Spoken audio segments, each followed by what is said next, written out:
What's up, gang? Case here with our workout for Tuesday, September 22nd.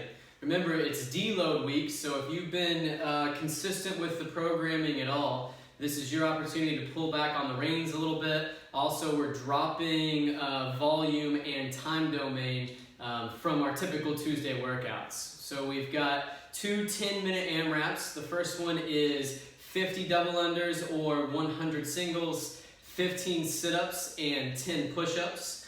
On those double unders or singles today, I want you to let as much of that handle hang out of your hand as you can. That makes that rope easier to whip, especially with your wrists. Elbows stay close to the side, hands stay slightly forward of the hips. And every time you guys spin today, one of the things I want you to work on is striking the ground about 3 feet out in front and then letting that rope drag back beneath you. Where people go wrong on double unders or even singles a lot of times is they let those hands get out to the side and back.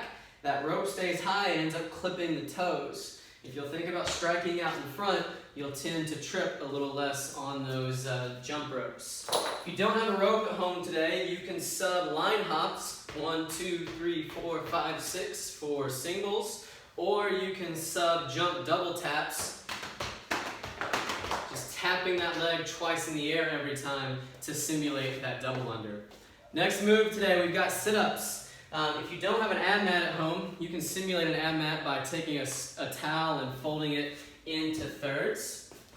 We can be bent knee, straight leg, or butterfly today. Whatever version you use, think about leaving these hands out in front on the way down. That's going to help you roll down one vertebrae at a time and then throwing the elbows towards the hips on the way to the top. Breathe in on the way back.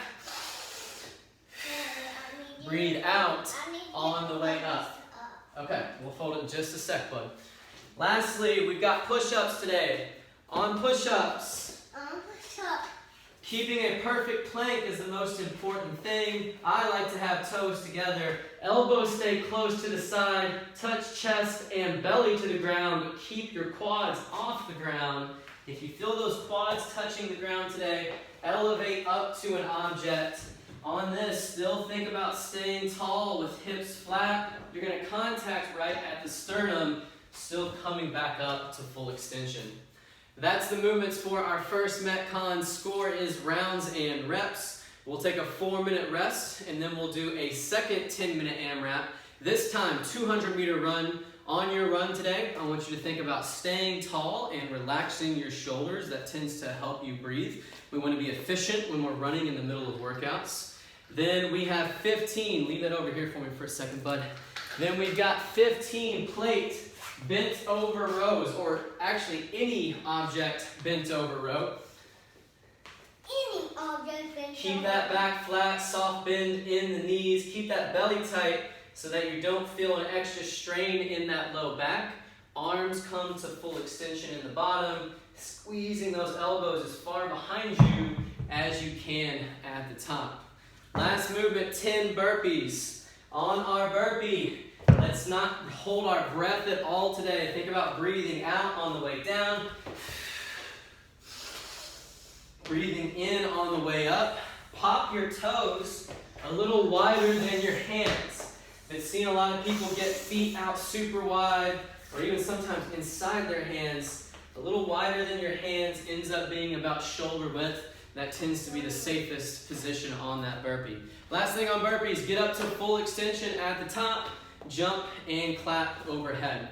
Conservative pace. If you've been very consistent with your workouts, give yourself some time to deload today. If you haven't been as consistent and you're feeling a little fresher, then go ahead and push the pace a little more on the workout. Same thing on that second Metcon. Score is going to be rounds and reps. Good luck today, and we'll see you guys back for Wednesday's workout. What do you say, Mav? Welcome, everybody.